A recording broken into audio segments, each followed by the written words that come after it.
today I'm going to show you what I've been up to. So I have been painting. I started building my Lizardmen Saurus warriors, and I am going to paint them in a different color. I don't like the blue. I hate the blue for the lizards. Hate it. Hate it, hate it. I think it looks stupid. So, sorry to anyone who loves the blue lizards. I am painting them green. So, I will get one for you so you can have a better look at him. And they're going to be darker than this. The kind of under stomach area is going to be this kind of lightish green, and I'm going to do the scales and spines a darker green to make them kind of stand out from the rest of the body. So, and I've also decided that I'm going to use one of them and make him a different color. So most likely I'm going to do him kind of like a Gorok, so that if I want to use him as a Gorok, I can. I know he's not he doesn't look like a Gorok, but hey, why not use him? There's 16 of them, so if I have 15 in a kind of group, then he'll be extra, and I can use him as a Gorok, and that would be pretty cool. Or I could use him, if I didn't want to use him as a Gorok, I could use him as just a hero or something like that. So I've decided to. He's not been painted at all, as you can see, but he's going to be kind of like a white, kind of albino-ish lizard with kind of maybe pinkish or purplish shadows in between all his scales and on his underbelly and things like that, so that he looks like a Gorok, but not as boring as a Gorok.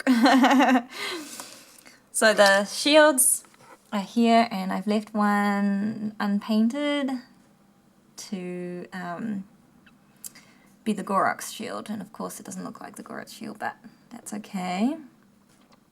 And I've also got the severed heads on his one. Natalie actually helped me paint these, which was a nice surprise.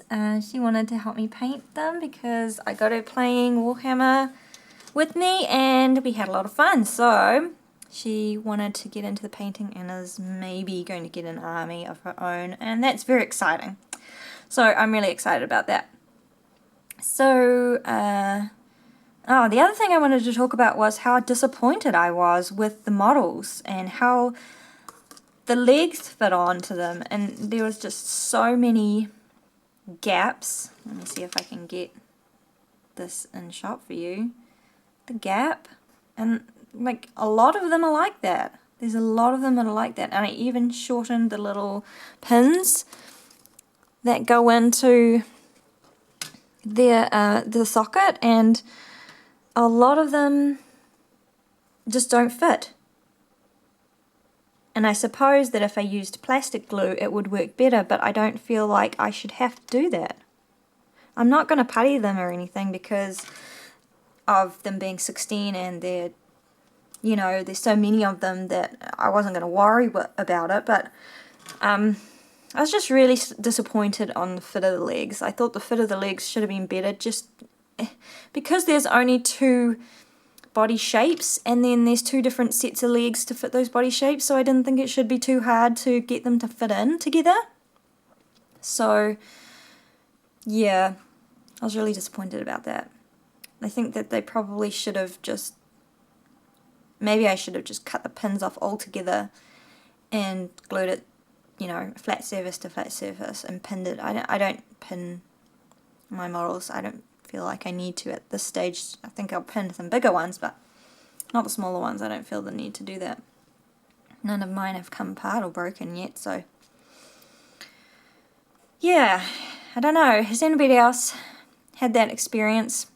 I don't know whether I should say anything to Games Workshop or whether it would be worth it.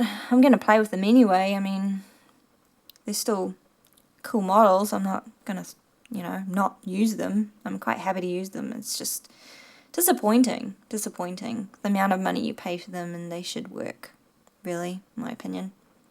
Anyway, that is my update on what I've been doing in my hobby, and yeah, I will keep you updated on what I'm doing with them and the stages that are going to be painting them and the colors I use, etc, etc. So, thank you very much for watching, and I will see you next time. Okay, bye!